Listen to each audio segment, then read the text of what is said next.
جمال الوجود بذكر الإله وتصفو الحياة بسم اللہ الرحمن الرحیم. السلام علیکم ورحمۃ اللہ وبرکاتہ. آج سے ذرا طبیعت میری تھوڑی سی ناساز بھی ہے. دعا کیجیے گا اللہ تعالیٰ جو ہے مجھے صحت یابی عطا فرمائے. اور آج ابھی میں آ کے بس ایک مختصر سی میں آپ سے بات کروں گا, ڈائریکٹ مدعے کی بات کروں گا. آج ادھر ادھر کی کوئی بات نہیں.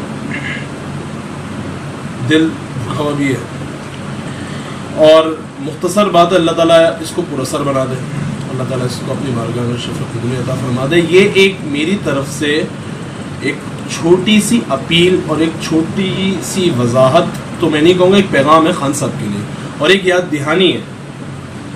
جو ایک وعدہ تھا نا خان صاحب کا, وہ ایک یاد دہانی ہے. اگر یہ میرا پیغام پہنچ جائے تو اللہ تعالیٰ کرے کہ ان تک پہنچ جائے, اور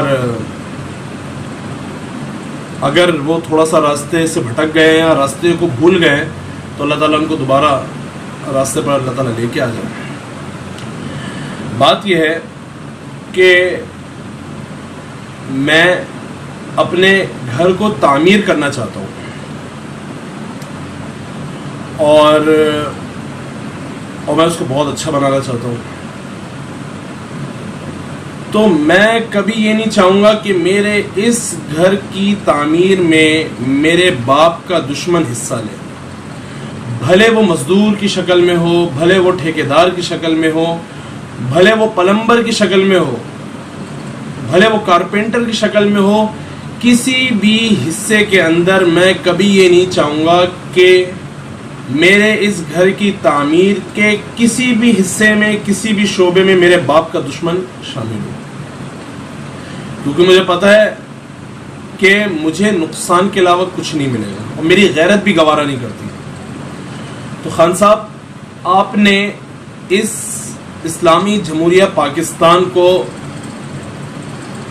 مدینے کی ریاست بنانے کا وعدہ کیا تھا کہ میں مدینے کی ریاست بناؤں گا.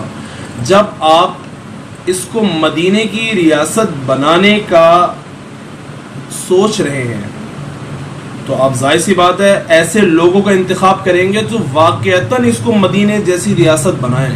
آپ اس کے ہر شعبے کے اندر ایسے لوگوں کا انتخاب کریں گے کہ جو میری اس کاوش اور میری اس کوشش میں میرا ساتھ دیں, نہ کہ آپ مدینے شاہ مدینہ کے دشمنوں کا انتخاب کریں گے. ایسا نہیں ہو سکتا کہ جو ختم نبوت پہ حملہ کرنے والے, جو ختم نبوت پہ ڈاکہ ڈالنے والے لوگ ہیں, وہ مدینے کی ریاست, جو مدینے جیسی ریاست جیسا بنانے کا سوچ رہے ہیں پاکستان کو, وہ اس میں حصہ لیں. وہ سوائے نقصان کے وہ نقصان دیں گے اور کچھ بھی نہیں کریں گے. اور اتنی بڑے شعبے کی ذمہ داری, معیشت کی ذمہ داری آپ ایک قادیانی کے حوالے کرنا چاہتے ہیں.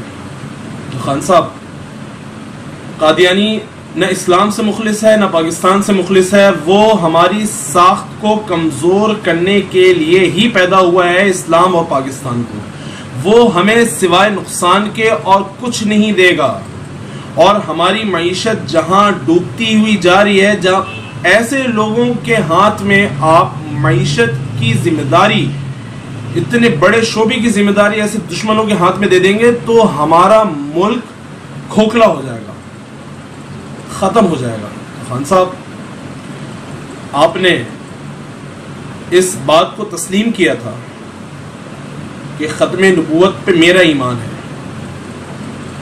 میں الحمدللہ مسلمان ہوں, یہ آن دا ریکارڈ آپ کے تمام وعدے ہیں.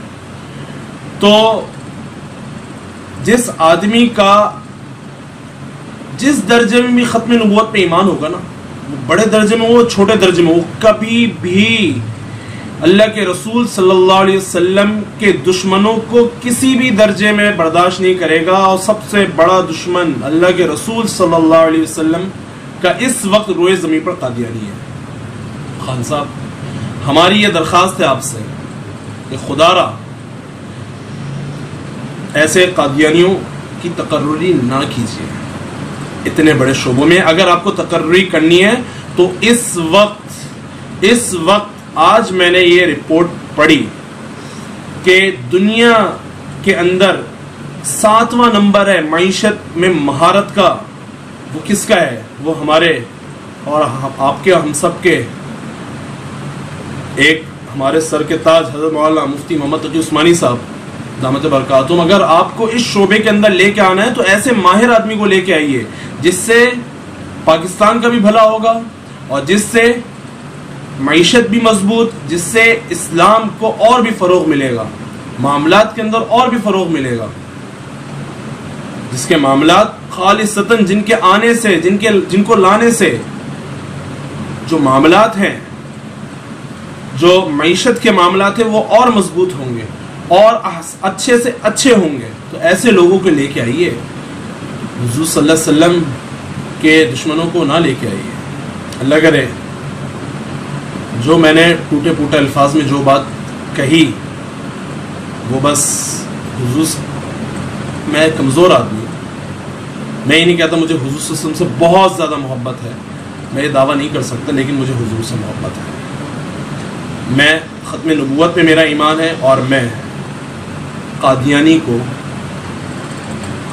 میں مانتا ہوں کہ یہ دشمن ہے اور سب سے بڑے دشمن ہے، یہ میں مانتا ہوں، یہ میرا ایمان ہے۔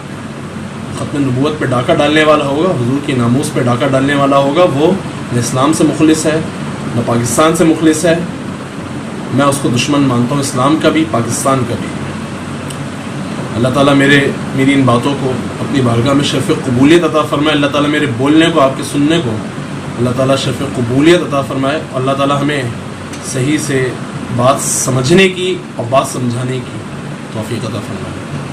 اپنا خیال رکھیے گا، اور جیسے کہ میں نے آپ سے عرض کیا کہ میری طبیعت تھوڑی سی ناساز بھی ہے، اور وہ کچھ طبیعت ناسازگی سے کچھ زیادہ ہو گئی ہے، اللہ تعالیٰ مجھے صحت یابی عطا فرمائے، میرے لیے خصوصی طور پہ دعا کیجیے گا، اور مجھ سے زیادہ میری اتنی خصوصی طور پہ نہیں کیجیے گا جتنے اس معاملے کے اندر کیجیے گا، ختم نبوت کے معاملے کے لیے، کیونکہ یہ بہت ضروری ہے۔ السلام علیکم ورحمۃ اللہ۔